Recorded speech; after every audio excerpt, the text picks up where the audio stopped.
Hello and welcome to the Total Soccer Show. My name is Daryl Grove and I'm joined by a man who bravely rewatched USA 0, Jamaica 1 with me in this very studio right here. His name is Taylor Rockwell. Hello. Hello. Not coincidentally, I have a knife in my hand. You do. It's plastic, so it is. Okay. It is. Yeah. But I have to... You're going to throw at me if I say anything too positive about this game? Yes. No, I'm not. Oh, but I am going to throw it into the cup holder and it's going to land there perfectly. No more knives, but I have to do something to distract from my frustration that was that game. It was a frustrating game to watch. Uh-huh. It's Greg Berhalter's first defeat, 5 games in. It's 2 games before the Gold Cup. Let's start with this. Should we be worried about this? No. I don't think so. Okay, why not? I mean, worried is a word, angry is another word. And I think it's okay. That's interesting. I think it's okay to be frustrated. I think it's okay to be angry about how lackluster that performance was, how sort of like disinterested some of the U.S. players looked. Ooh. But I do not think that it means like, oh, things aren't working or this team isn't going to come together. I think it was Greg Berhalter trying something. I don't think it really worked. Yeah. He was experimenting in terms of both new formation, which we'll definitely talk about, and a not first choice 11. Yeah. I also think we'll probably see this again. I doubt with the 3-2-4-1. Yeah, I doubt with this personnel, but I think that if as Stu Holden indicated prior to the game that this seems like they're looking for a plan B, a different type of approach. Yeah. My guess. It feels funny saying this now, is that this was meant to be a more attacking approach for like quote-unquote weaker opposition, and it did not work. But I do think that he's going to continue to try to find alternate plans aside from the kind of right back becoming a central midfielder plan that we've seen before. All right, so before we get into why it didn't work, which I think is the big thing we want to get into on this episode, why that new shape didn't work, or at least why the first 60 minutes of this game didn't work for the US, I think it's worth talking about why you think this is a more attacking version or a more attacking formation.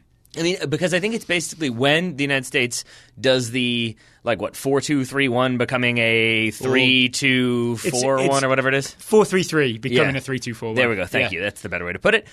It's basically what you're trying to morph into is what this lineup is. Yeah, you start in the attacking shape, the more attacking shape, right? And so I think Theoretically, and they did. They did for the first 8 minutes. You saw a lot more combinations. You saw Jamaica being stretched out. I think at one point Stu Holden said, Jamaica have no answers for what the United States are trying to do. I think that would be really instructive for people to go back and watch the first 10 minutes, and it looks really good. Yes. The rest of it then falls apart completely, but it looks really good for the first 10 minutes because Ariola's high on the right, Anthony Robinson's high on the left. We're moving the ball through midfield. Omar Gonzalez is breaking lines with passes at least 3 times in the first 10 minutes or so. And one quick aside to this is people keep asking, why is Omar Gonzalez back in this team? I had the same question. I felt like maybe his time was over.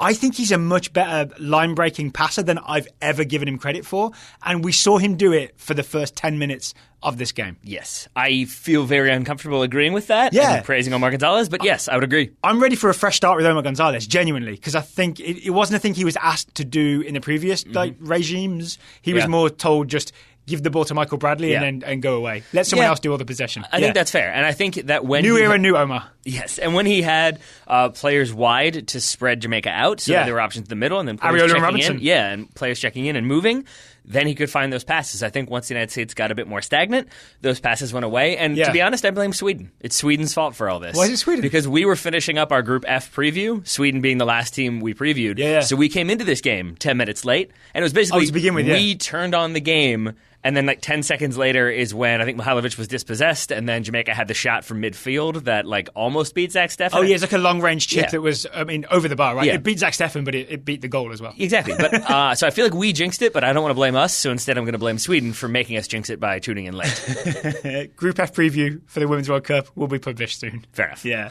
with that Sweden conversation in it.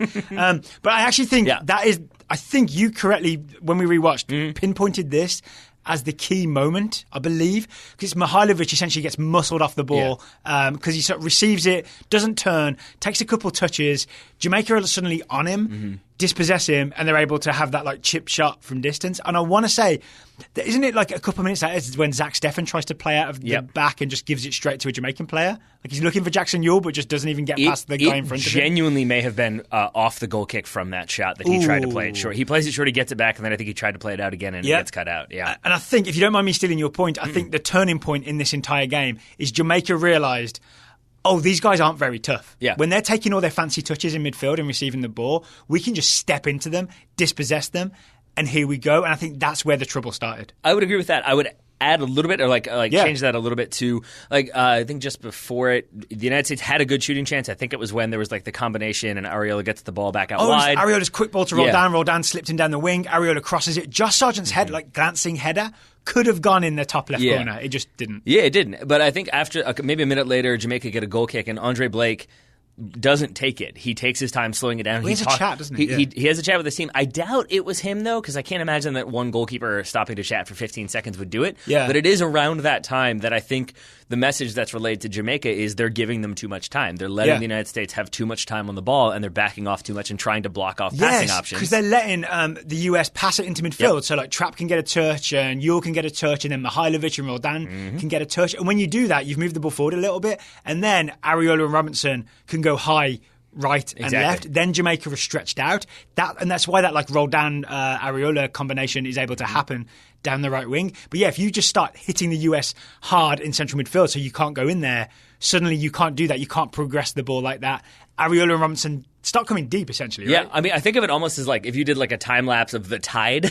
That's what I think of. They slowly start moving back and back and back and back and back because that's the only way they can get the ball because Jamaica start pressuring the central midfielders. But the other product of that is that because those wide players or theoretically wide players for the U.S. start coming further and further back. The tide's coming in. Exactly. And I guess the boats are coming with it. I don't know what Jamaica are in this analogy. But basically then you don't really have that threat out wide. So Jamaica can put numbers in the middle and that allows them to exacerbates the problem in the middle, so you get more numbers in there. Yeah, exactly. And honestly, if you just pause and look at the four central midfielders the US has, Roldan, Mihailovic are the two attacking mids, Trapp and Yule the two deeper mids, and you compare it to Jamaica's midfield, they're all bigger guys. Yep. And once it becomes any sort of physical battle, we are absolutely losing that battle. We are. And did for the next 60 minutes? We are and did, exactly. And I think contrast that with, say, Josh Sargent, who I didn't have a highlight reel game. Yeah, better on the rewatch, right? Yes. Much better on the rewatch. I think much better because he fought. And I think he didn't get much service. He didn't get many opportunities. He probably should have done better with the one chance he did get when Duane Holmes comes on. Oh, yeah. We'll talk about him and him being America's savior in just a moment.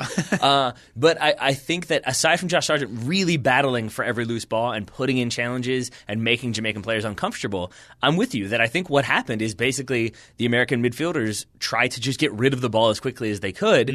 I mean, or tried to just take a few touches and thought, I've got the skill, I can get away with this.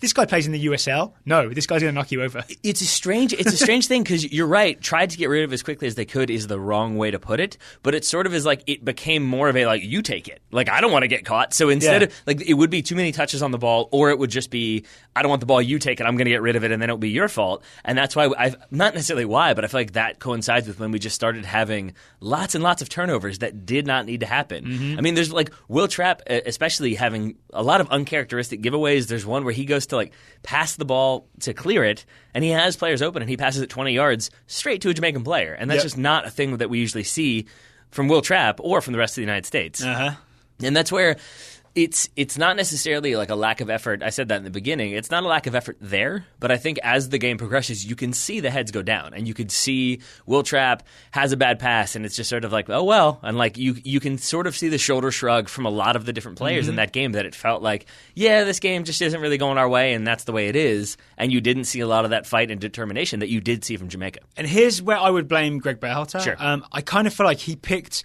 a lot of players who we thought could execute this quick passing system, this possession system. We just have the ball against Jamaica, and I think it's a lack of respect for Jamaica to not have any physical midfielders in central midfield. It needed some sort of enforcer. Even honestly, Michael Bradley. Okay, not fast, not covering a lot of ground, but he's still 6'1", and you do not push Michael Bradley off the ball, right? At least just one guy who couldn't be pushed around, I think is what the US needed somewhere in central midfield. Yeah, but instead, Bradley didn't dress. McKennie would be another one of those players that didn't dress. Josie Altidore. McKennie would fight you to the death. Josie Altidore would have fought, not on the bench. I mean, so I think that was Tyler Boyd, not on the bench. He can scrap.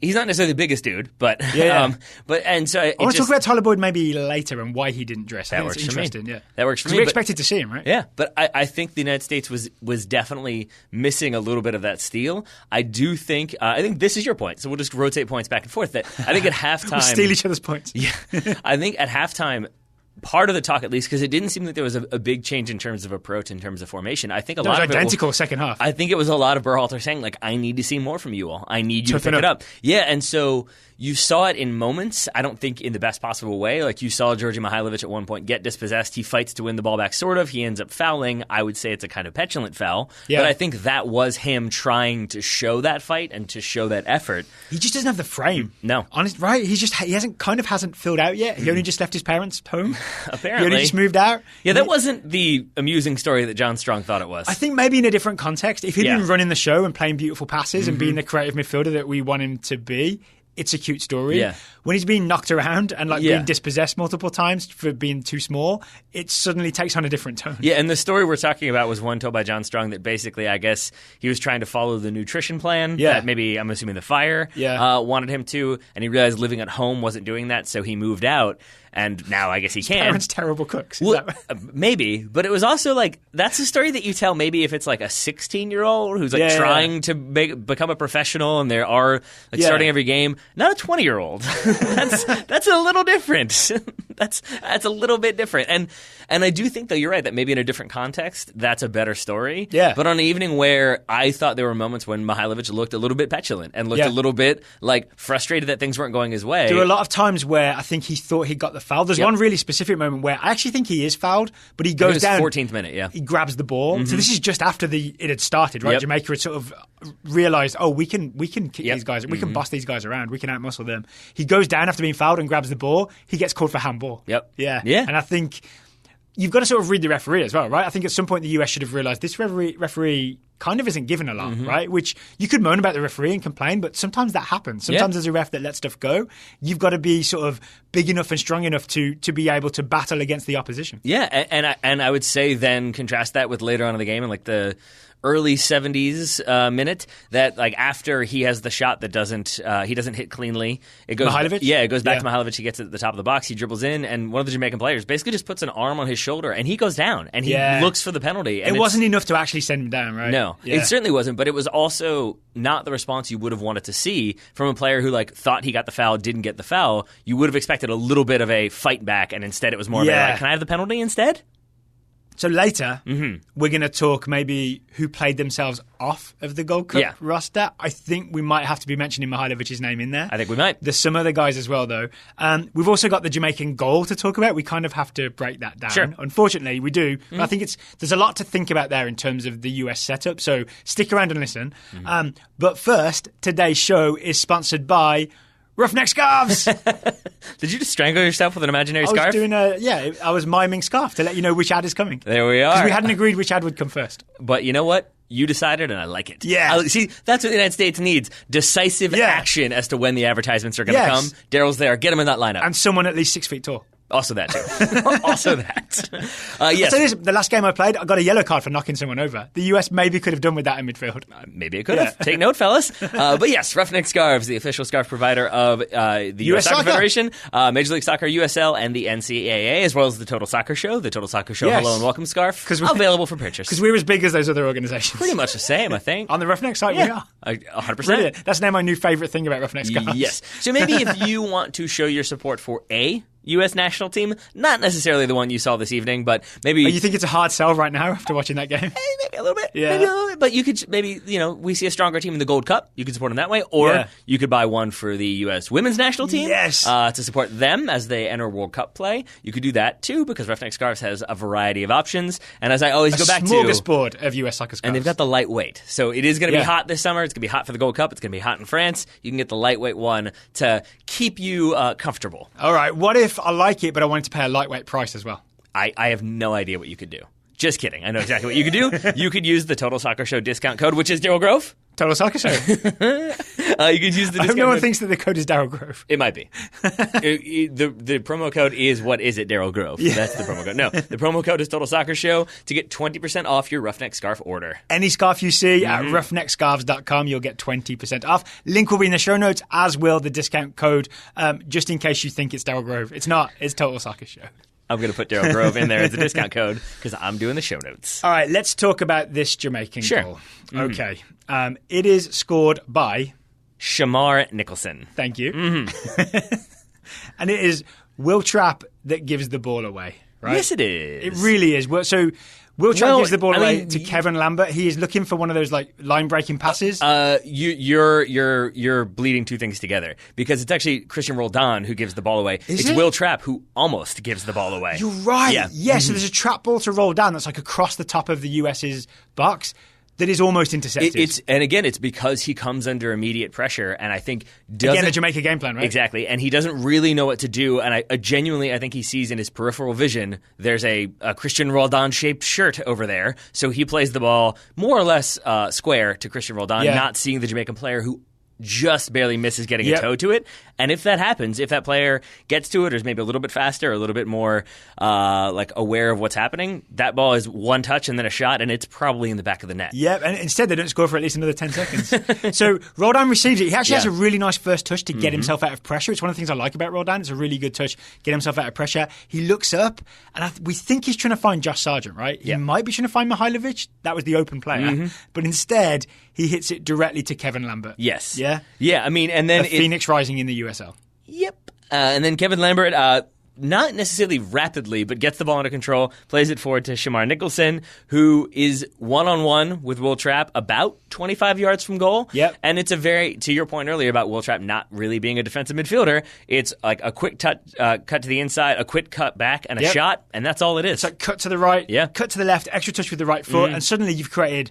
Normally it's like you create a yard of separation, like Harry Kane does, and you get a shot away. Yeah. I want to say he creates about 5 yards of separation from Will Trapp. Will Trapp just bites on it far too easily.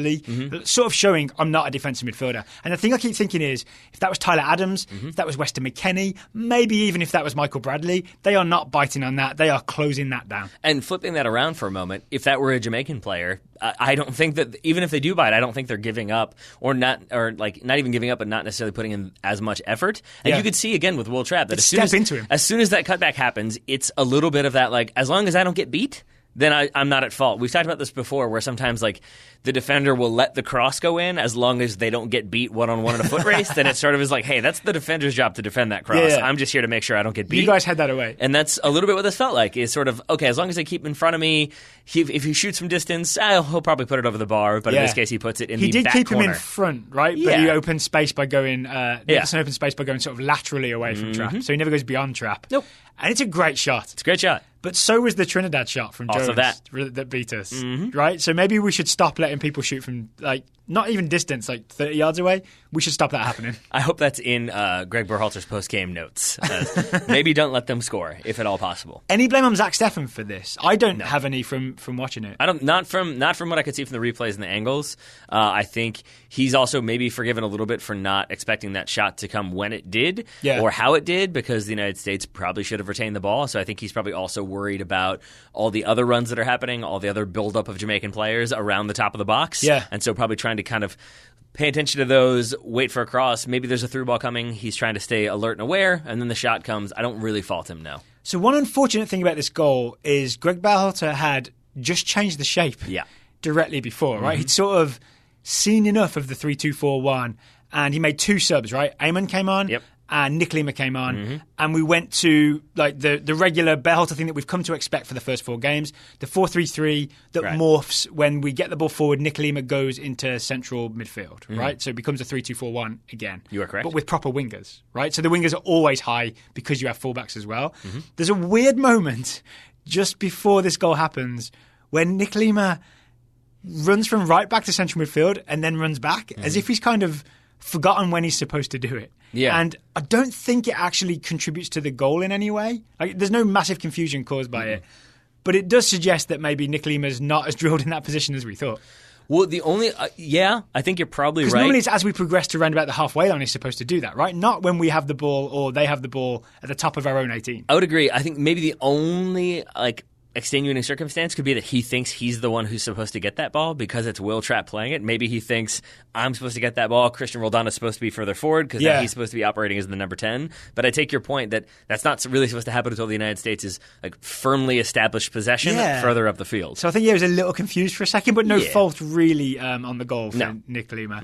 But I mean, I will say, I think one of the first things Nick Lima does is get the ball passed to him, it pops up in the air, and then he turns and plays it out of bounds, basically, and Mihailovic can't get to it. Oh, so that is true. It's genuinely like the worst possible way to start, because you're coming in and it's supposed to be like, all right, we're going to change it up. We're going to change the formation, new legs in there, fresh legs. It's going to be, oh, no, he passed it out of bounds. And it's kind of more of the same, because it was a lot of that kind of passing from the United States throughout the evening.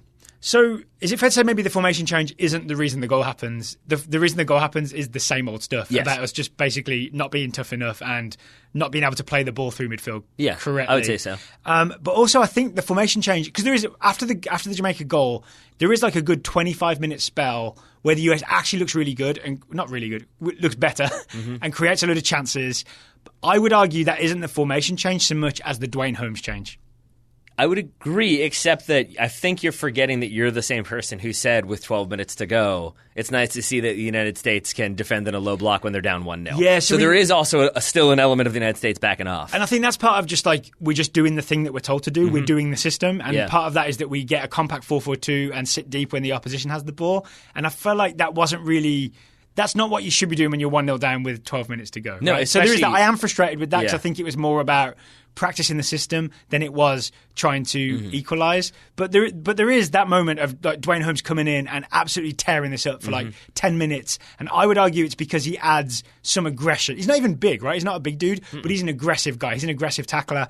And he's like brave, making like passes that other guys maybe weren't brave enough to make. And I really think he changed the game for a good 10 minutes. I think we saw more fight from him in the 20 or 25 so minutes that he was on the field than we saw from most other American midfielders on the evening. Yeah, I think he there's the sequence like right on the 70th minute when he has like 3 tackles in a row. Like he puts in 3 kind of sliding challenges to keep the ball alive. Then plays it forward. I think that kind of leads to the corner, that leads to his great touch and square for Josh Sargent, which he can't finish. But yeah, I think we saw more kind of determination and fight from Duane Holmes coming in than we saw from a lot of players. And we saw him make a brave pass and then like keep running and run wide. And then we saw him have that thing where he like takes a couple of touches out of pressure, half loses the ball, slide tackles, half loses the ball, pokes a pass through, and I think it leads to a square ball. I think that's the one that Mihailovic ends up taking a terrible shot. Yes, it is. Yeah, it's a really bad shot from wide Mihailovic. Open. It's a leave. I think he's like 15 to 12 yards out, and he just rushes the shot. But to your point about his movement as well, there's the one where he gets the ball, plays it wide, makes the run. Areola tries to play it back, instead he passes it out of bounds. And I almost wonder if that was Areola in a moment being like, "Wait, what's this now? We're moving. There's movement. Who's this running around? Guy? Exactly." The other great Duane Holmes moment is it's from a cross. Yeah, it's from a corner, I think. Is it? And he meets it at the far post, but he sort of takes a touch that takes him to there. It's a really good touch. Yeah. Takes him to the end line, cuts it back. It should have been a goal for Josh Sargent. Yep. It really should. Not that it was an easy chance because there were loads of Jamaican bodies in front of him, and I think he does get a shot. Is it off target or is it deflected? I actually can't remember. I think it's blocked, maybe deflected. Yeah. But it's a chance created by Duane Holmes. It just has me thrilled thinking, all right, so if people don't know about Duane Holmes, he plays for Derby County in the Championship. He is this kind of all-action player the few times I've seen him play for Derby County. He's only 24 years old, so I think we've got a good few years of Duane Holmes ahead of us. It's really exciting. He's going to be one of the 2 number 10s, right? So he's going to be competing with Pulisic, McKennie, Mihailovic and Roldan. And right now I'd put him... And Leggett maybe as well? And Leggett, if Leggett gets fit, right? Yeah, I would put him closer to the Pulisic-McKennie tier than the other guys I mentioned. I mean, based on tonight's performance, absolutely. Yeah, like Mihailovic essentially got bullied. Roldan gave the ball away for the goal. Leggett was injured. So, yeah. Do you want to have that conversation now about who improved their standing and who maybe hurt themselves, or do you want to hold off on that for a little bit? Maybe just a little bit later, because one thing I really want to talk about is this idea that this was just a friendly. It wasn't the first choice 11, and so it doesn't really matter. Yeah. And I'm not, for the first time, I'm kind of not into that. All right. Why is that? Because I get that Greg Berhalter wanted to maybe experiment, wanted to see players, right? And wanted to run out the new formation, the 3-2-4-1, to see if it worked. But he's also been talking about rebuilding the reputation of the men's national team. And US Soccer has been very open about saying, we want to, get fans back on side, get people excited. So I'm starting to come around to the idea that anytime there's a friendly, but a game, right? An actual US men's national team game. People are buying tickets to go to that. We nearly bought tickets and went to this game, right? The reason we didn't is just because we knew we'd be back really late. And I'm starting chemotherapy tomorrow. So that's the main reason we didn't go up there. Plus lots of Women's World Cup previews. Also that. But people did buy tickets and go to the game. And I think if US Soccer actually wants to build bridges with fans again, they maybe need to stop sending out second choice lineups where the big players aren't there and start thinking, let's put on a show for the fans. Yeah. I've never made this argument before. I really believe it because I think US men's national team's reputation is so low with fans right now that games like the one tonight do not help in the rebuilding process. I would agree with that, and I'm going to take it in a different direction, but in the same direction at the same time, I guess. Because I would also say that we love Stu Holden. Stu Holden's been on the show. We think he's very good at what he does. He is, yeah. I did not enjoy some of his positivity in this game because I understand it seems a lot of, this is a friendly, this is only a B team, yes. Pulisic will be back, etc. And to that I say, people paid money for that. People took time out of their evenings to watch that game, and this is one of those times when it feels a little bit like that paying spectator is a little bit taken for granted. And to be told, they're just trying stuff, and they're like, you can't get too frustrated. It's a building process. I take your point. I get that, and I understand why that's important, but it can still be bad. And you can still say, this has been very, very ugly. Hopefully they improve on this. Those moments where it feels like we're all kind of cheerleading for the USA as opposed to taking a more objective analytical approach to wonder, why isn't this working? What went wrong? Yeah. That's what I would have preferred. And I think that's what U.S. Soccer needed to do on the evening. I hope – we haven't heard the press conference, but I would have – Oh, yeah. We should have checked in maybe before we recorded this. I hope Greg Berhalter came out and said, well, that sucked. I would like to know Ben that – Olsen. Yeah, I don't want PR there. I don't want spin. I'm not saying he needs to throw players under the bus, but I do not appreciate the sort of we're working on things and it's never quite the way you want it to be. Yeah. No, say what it is, and that will make me feel better about, okay, because that kind of establishes that this isn't okay, this isn't an acceptable performance, and it's going to be better from now on. Okay, speaking of acceptable performances, maybe we should think about talking about the players who maybe were on the Gold Cup roster bubble. Sure. But their bubble now may have burst, which I've been told is the correct way. Yes. To use that is that you're fragile and bubbly, and that's why you're on the bubble. All right. Yeah. That could be. Which actually doesn't make sense because that means you are a bubble. We're not doing this again. Good call. Yes. Good call. But before we do that, how about we talk about today's second sponsor? Let's do it. Please remind me who it is. It's Away Days. It's Away Days. I'm glad one of us knew. It has been a long day. It has. How could I forget Away Days? Away Days have been so good to us, and our listeners have also loved Away Days when they've shopped at awaydaysfootball.com. That's because people love to be surprised when they get a package in the mail, and Away Days gives you that surprise by providing the mystery kit. Yep. $25, and you get a mystery kit. The only guarantee is that it's not a big team. It's not Arsenal. It's not Real Madrid. It's not Juventus. It could be a sort of lower Serie A team. It could be a Portuguese team or an Argentinian team, or it could be anything. Yeah. It really could be anything. It depends what Away Days has on hand. It could be, but they do have the slightly bigger club option as well. Yes. Well, they have the current season kit option. So 2018-19 kits are $40 instead of $25 because they're new, so they're more expensive. And those could be Arsenal, Real Madrid, that type of team.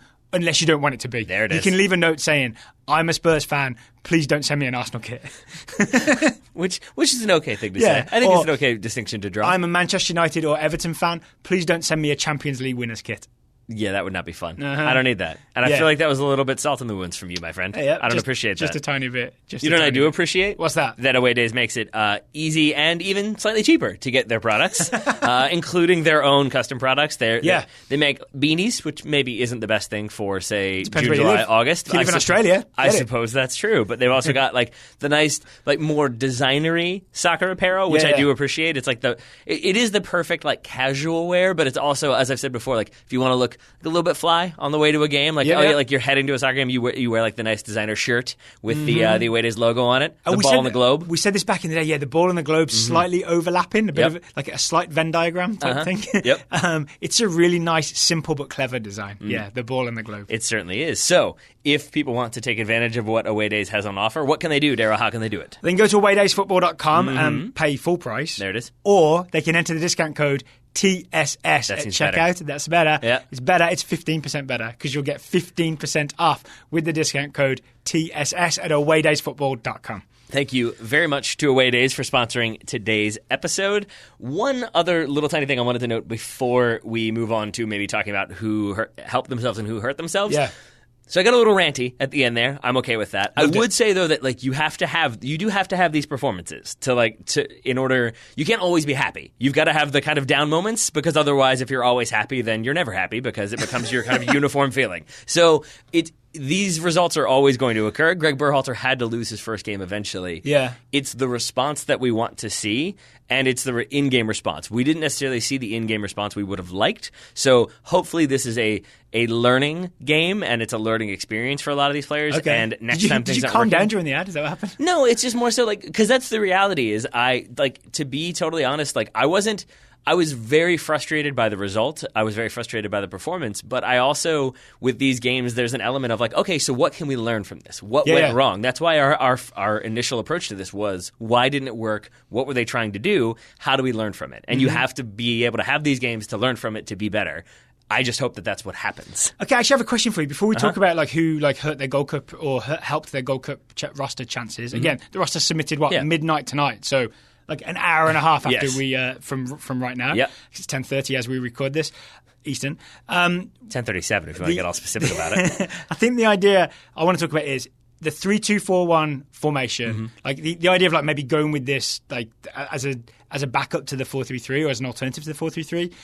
Was it so bad tonight that we never see it again, or could you see it working if we replace some of the less first choice parts with guys like Christian Pulisic and Weston McKennie and other players like that? I don't think that solves it completely, but I think it certainly helps. But I think if you put Christian Pulisic in one of these positions, in Mihailovic's position, I think is a massive upgrade given his performance. It is, but like I don't know.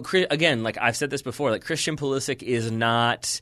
I don't know, Eden Hazard. Like he's not like that's a rough example. Really I apologize. bad news for Chelsea fans. Yeah, I know. But like you know what I mean? Like he's not this, like he's not Lionel Messi. He's not this player who like can beat an entire team by himself. Yeah. Maybe he can do it on occasion, but it's not like you put him in there and suddenly he'll rip through the Jamaican defense. Yeah. He needs people around him. And I think if he had more like first team players around him, I think that probably helps. But if it's more first-team players kind of playing static and standing off a little bit and letting Jamaica physically dominate, I don't know if the result changes that much. I think Pulisic will be much, much harder to physically dominate than Mihailovic was, just because of the like high-level experience he's got in the Bundesliga. You're right. I think his decision-making is faster. His decision-making is much faster. His like, I see this guy coming for me, this guy's going to try and run me over, I'll step around him, like skill is much, much higher than Mihailovic's. So Jamaica may have been more scared to go charging in because it means Pulisic can just like take a touch around you and accelerate. So there's a chance that changes everything. There is. There's also a chance that it's what we've seen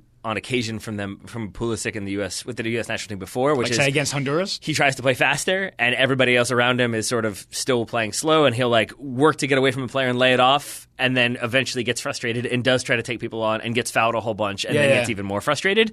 So I think your point that he'd probably be faster in his decision making, but I think it would require more people working a little bit harder around him. And I think that, again, is the lesson you can learn, that you can't just have those wingbacks push forward as fast as they can in hopes that maybe that ball is there, but they also can't just drop in and stand there and hope they get the ball. There's got to be a little bit more movement. It's got to be a little bit more dynamic in the attack. Yeah, one thing we talked about in terms of the dynamism of the formation is if it does happen that we can't play through midfield, like say there's just a team that's like clogging the midfield. No, they're not even like knocking us around like Jamaica, they're just clogging it with numbers. So we end up with the wing-backs in this 3-2-4-1 coming kind of deep and getting the ball off the centre-backs.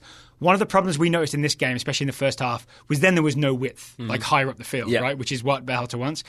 In my mind, I'm going to guess this was supposed to happen as well. In my mind, if that happens, if the wing-backs come deep, it needs those two attacking midfielders. It needs at least one of them to pull wide, right? So Roldan or Mihailovic should have pulled like right for Roldan or left for Mihailovic to create some width, pull Jamaica out a little bit. Because you just can't have no width because then it just allows the other team to massively clog the middle. You've got to stretch them in some way. It needs one player to be smart enough to go pull them wide. Double negatives are my Achilles heel, but I think I understood what you said there. So to your... Duane Holmes is that guy, by the way. Yes, he is. So to your... I think you asked this question. To your question about, or to the conversation about who hurt their like status or who helped themselves in this one, I would say those two players you just said, Roldan and Mihailovic, I don't think they helped themselves in this game. Right. Yeah, I think maybe one of them ends up making the Gold Cup roster because there's only so many players that can make it. I would argue that Mihailovic kind of proved he can be easily bullied out of a game at international level. And we're playing Guyana, Panama, Trinidad and Tobago in the group stages, and then, you know, maybe Jamaica again in the knockout rounds, maybe Mexico later on, maybe Costa Rica, teams like that. I mean, Trinidad could essentially do what Jamaica did, right? So I think maybe Mihailovic I hate to say it because he might listen and he might get mad about it, like he did when Matt Doyle talked about needing to work on his half turn. Mm-hmm. But I think Mihailovic possibly played himself out of the Gold Cup roster by proving he can't hang with the rough stuff. Yeah, it's. I agree with that. I would add to it, though, that like it's not just that he can't handle getting knocked around, because that would be a little bit harsh to be like, well, you couldn't handle getting booted a whole bunch, so tough, out you go. I think it's also that the way you remedy that, and this is what I was talking about with like Pulisic coming in, is I think he makes faster decisions. And if you know after that first kick, like, okay, they're going to do that every time, then I've got 2 touches. I've got 2 seconds to be on the ball. Yep. And even after he got booted, even after he got knocked off the ball, Mihailovic, especially in the second half, we still saw him take a heavy touch and then kind of look around and try to make a decision instead of making the decision before he receives the ball, which is what you have to do if you want to play central midfield at a high level. And I think that he showed that that's not necessarily a thing that he can adjust to on the fly, and that's another thing you need in a competition like the Gold Cup. Duane Holmes. Yeah. I think if Duane Holmes wasn't already on the Gold Cup roster based on maybe some performances in practice, this 30-minute cameo, like, it should be impossible to leave him out after this. He looked like the best player on the field. He did. And in a way that, like, I was thinking earlier, like, if Pulisic did sub on, would it have made the U.S. better, or would it have made the players just think, like, okay, like, our best player's here, now we're fine, he'll do everything? And I think my answer is Duane Holmes kind of did both of those things. Like, I think he kind of set the tone and set the tempo, but also showed what a difference it can be when you're aggressive and going after the ball. Yep. And I think that's probably what Pulisic would have done too. But yes, to your point, Duane Holmes, if he's not on that Gold Cup squad, maybe my willingness to say it's a growing thing turns into anger again. Right, because if this is a lessons learned from this game, one of the lessons should be Duane Holmes is good. Yeah, he good. He real good. Duane Holmes moving up to the Gold Cup roster possibly means Roldan moving out. Yep. Right? Because already we've got... So for those number 10 spots, I know in Berhalter said it's Pulisic and McKennie, like his first choice 2 number 10s. If you add Duane Holmes to that, that's 3. There's only 1 more spot, right? So maybe Roldan, Leggett, maybe someone else. But suddenly Roldan's fighting for a place on the Gold Cup roster. He is. Okay. I've got one more positive one. Mentioned earlier, so we don't need to go into it in detail. Omar Gonzalez, I think, might have sort of just at least showed me why Berhalter's thinking about him.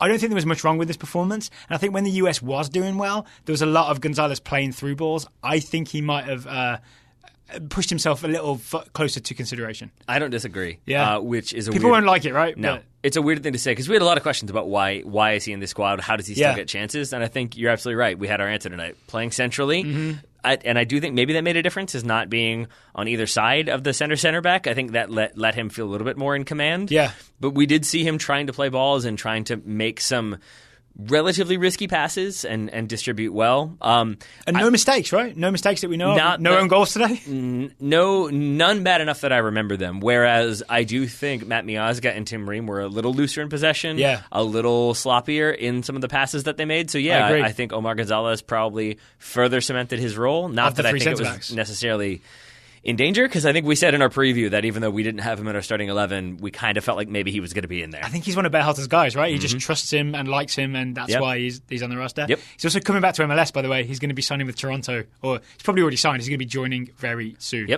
Okay, we're going to go to... Well, I would say there's a bunch of players who I think helped themselves this evening, and it's the people who didn't play. Because I do think that like this is probably I don't even need to say probably. This is the worst game we've seen from Will Trapp in a U.S. jersey.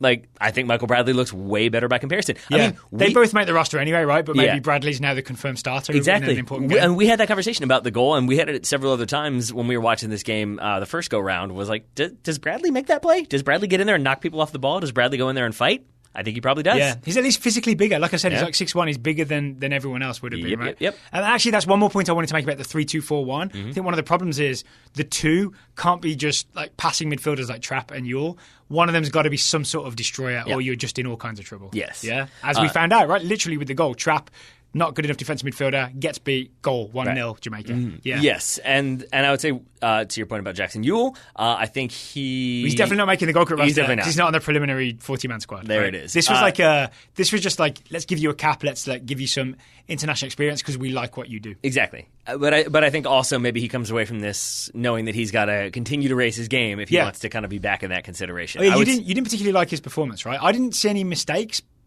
necessarily? I thought he gave the ball away Did he? his fair share, and I also thought that he didn't necessarily make himself as available as was probably necessary once Jamaica did start pressing and did start clogging the midfield. I think it got pretty static from a lot of U.S. players, and I think he kind of struggled to find a way to make the game better from a U.S. perspective. Okay, all right, yeah, that's fair. All right. That's fair. Okay, someone who definitely hurt his chances and I think was given a big opportunity tonight and did the opposite of take it is Anthony Robinson. Yeah. So we went with the 3-2-4-1, like gives him a sort of left wing back spot where he can show what he's good at, get forward, go at people, whip crosses in. Mm-hmm. Instead, he received the ball a lot on the left and would run at people and kind of just give the ball away or be out-muscled, consistently out-muscled, right? He ended up looking skinnier by the second. I think he was losing weight throughout the game. It felt like he was getting shoved off the ball an awful lot and not offering anything defensively either.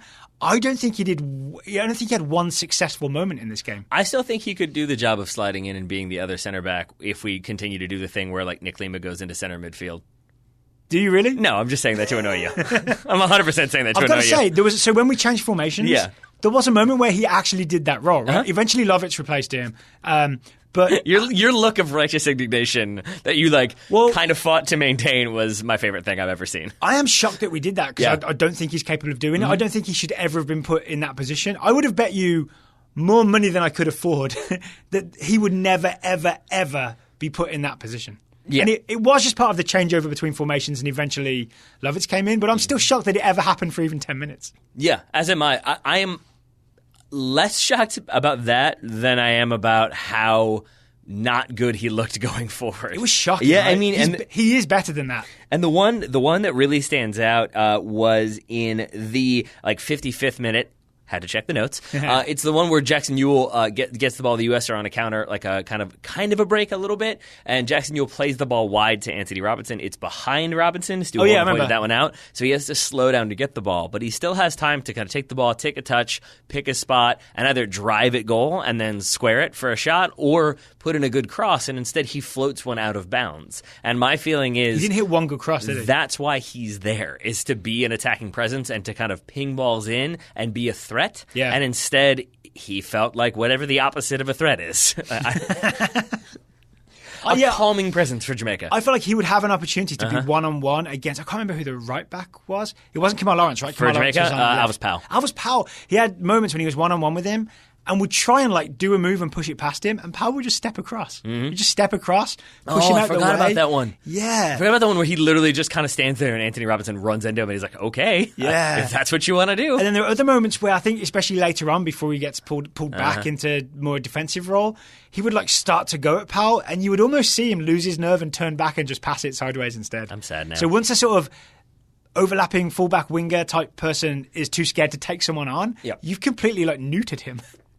You really have, right? Yes. Neutralise is probably less graphic word. Say what you want, man. Say what you want. But you get what I'm saying, right? He's no longer a threat at all. So I think if Greg Berhalter was thinking, all right, we'll take Anthony Robinson because then we can go to this 3-2-4-1 and he's the guy that I can use on the left wing, left wing back. Mm-hmm. I think he proved tonight that that's not going to work. And you'd be better off even having Paul Arriola playing on his wrong foot on the left side or something else. It's funny you mention him because I was just thinking about how he's one of the few names we have not yet mentioned. And I don't really know what to make of that because I would say he had a bad game as well. I thought he was pretty wasteful when it came to possession, especially when it came to playing simple balls. Yeah. It did not seem like the kind of game we've come to expect from him. But I think his stock is so high with Berhalter after some very good performances. I don't think there was so much on the line that he could have played himself out of Gold Cup consideration.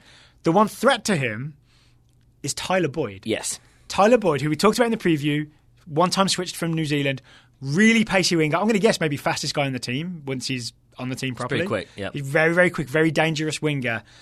I'm interested in the idea that we didn't see him tonight. We in our preview, we just had him starting because we thought, all right, let's get him out there. Let's get this guy involved. Yes. There were some interesting Stu Holden tweets before the game where Stu Holden has definitely talked to someone in camp or maybe Greg Berhalter himself.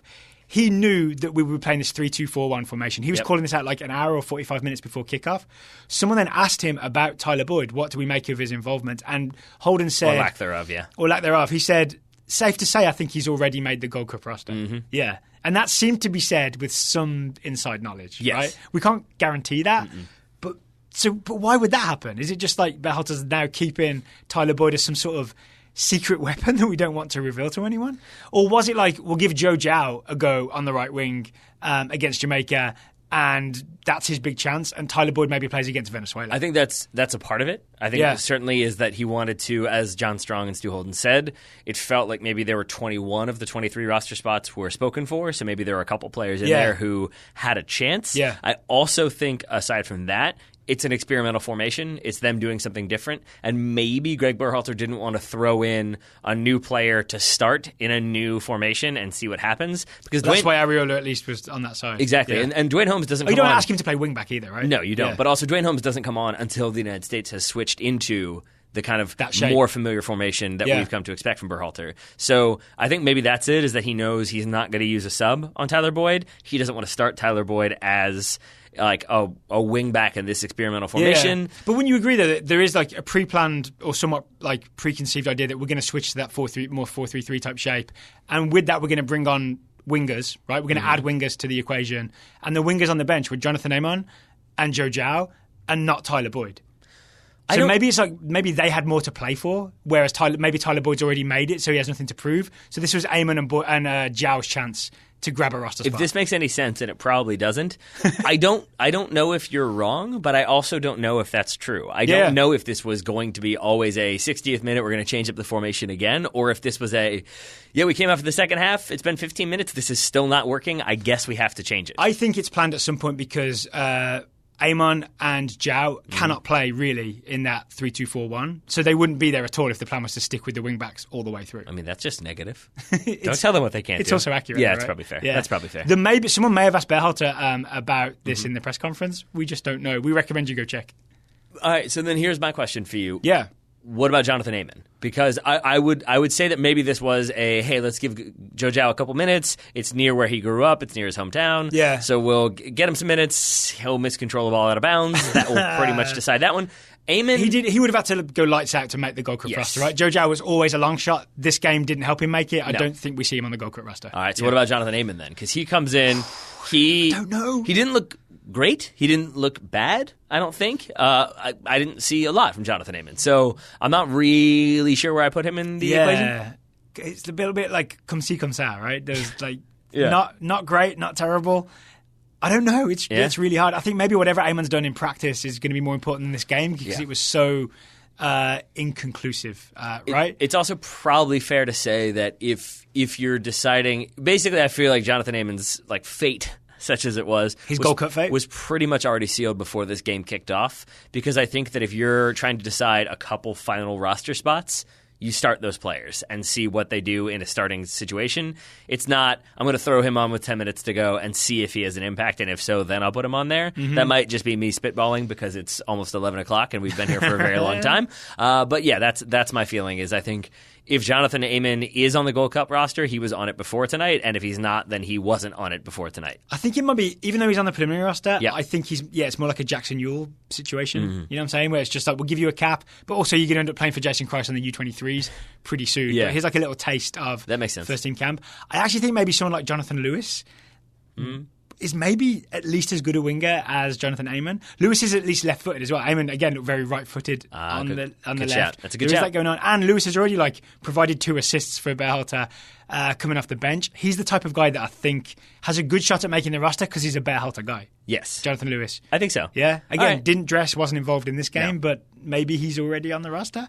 All will be revealed pretty soon, right? That's what I was about to get to, is that I feel like we've done plenty on this game, plenty on what's to come. Yeah. We know the roster is going to be released, or it has to be submitted, by midnight? By midnight tonight, so in about an hour, and it will be sort of revealed sometime tomorrow, meaning Thursday morning. Yeah, so we should go ahead and wrap this up, put this show out so that way people can listen to it on the off chance that the roster is released at 12:01. Then if you listen to it right away. It'll be a leak. Yeah, then you can listen to it listen to the show, and then right away, or 10 minutes right around afterwards. Yeah. Then you can get the roster. I do have some Berhalter quotes to share with you. Thanks to Jeff Carlisle, who brilliantly goes to the press conference and often shares what's going on. Just 2 quick quotes. Berhalter we performed poorly tonight. All right, there so we go. You got your Ben Olsen moment there about we go. just saying that was not good, right? Uh-huh. He said the pressure of the roster announcement got to some guys. Ooh, that's interesting. Maybe talking Mihailovic. Yeah. Because they know they're playing for a place and it was a little bit too much. That's interesting. Berhalter also says... by the way, I don't like that at all, but okay. You don't like him saying that? Or No, I don't like that as an excuse. Right. But not an excuse, maybe just a thing that he thinks happened, right? Berhalter, I think, is at least honest with us. Yeah, but also, like, what's the night like? Yeah, they were worried. It was a World Cup and they were nervous. It's like, no. Well, I mean, this is how you weed out the players who aren't ready for that, right? The other Berhalter quote from Jeff Carlisle is that Sebastian Lletget will miss it through injury. Okay. So that's kind of confirmed. And Christian Roldan wipes his brow. I beat you to it. All right, there's no one else to talk about, right? We haven't missed anybody who was like on the bubble for this roster who was involved in this game. I don't think so. All right. Tyler Boyd's the most interesting one to me because he's not involved in this game. Plus the Stu Holden tweet. We didn't really mention Josh Sargent. I don't think he was ever really on the bubble. I think they were probably going to take 3 strikers, and I think he probably did enough to justify further inclusion. I think he was mostly good. I could have done with maybe him coming away from the centre backs and showing a bit more. Yeah, because it looked good when he did it early on, and then somehow he couldn't do it afterwards. Maybe it was just too clogged for him to find a channel to receive the ball. But I agree, and he worked hard. When you watch a lot of off the ball stuff where he's working hard and fighting for the ball, which is what a lot of players did not do. And I think we may have seen Jesse Zardes tonight, but I think he had something wrong with his toe. Yeah, so like a late scratch just before. Yeah, I think you're right. Maybe we see Jesse, Josie, and Josh all on the roster, all on first name terms. There we go. The Jays. So in terms of that, G's. In terms of that Gold Cup roster, I won't be here on Thursday. I'm going in for some chemotherapy. I'll literally be in the chair while the roster is being revealed. You're going to go punch cancer in the face. Yeah, that's what you're going to do. Yeah. You will have a special guest to review the roster with you. I mean, he already tweeted about it. Yeah. if Bobby Warshaw is still willing to come on the show after this game. Didn't he say I'm suddenly very busy tomorrow afternoon? Yes. Yeah, we were going to talk about the roster. About this game. Yes, he was. I think Bobby can relax it knowing that we won't ask him to analyse this Jamaica game. It'll be more about the roster. See, I'm actually surprised because knowing what we know about Bobby and his past appearances, I kind of expected there to be a little bit of I really enjoyed what we saw the other night. So to hear that he was equally dismayed, I'll be asking him about that tomorrow. I mean, so he never surprises you with the thing you think he's going to surprise you with. This is true. Yeah, this is Bobby, true. Unpredictable Warshaw. What's that called? It's not dashing expectations, but it's that sort of it's what George R. R. Martin does all the time. He undermines expectations or something like that. Subverting expectations. There it is. Bobby Warshaw, George R. R. Martin, basically the same person. So there will also be another show, the World Cup 2019 Group F preview is in the can, as they say. Again, this game was Sweden's fault, don't forget. Yeah, that will be released sometime on Thursday morning as well. There is so much Total Soccer Show coming your way this week. Oh boy. Yeah. Yes, there is. We'll take Friday off, right? Take a breather. I suppose. No, it's the World Cup starts. I mean, France, Korea. We'll be back at some point. We'll be back at some point to talk about soccer. At some point. Okay, Taylor Rockwell, thank you for taking the time to talk to me once again. Right back at you, buddy. Listeners, thank you for listening, and we will talk to you again, or at least Taylor will, very soon.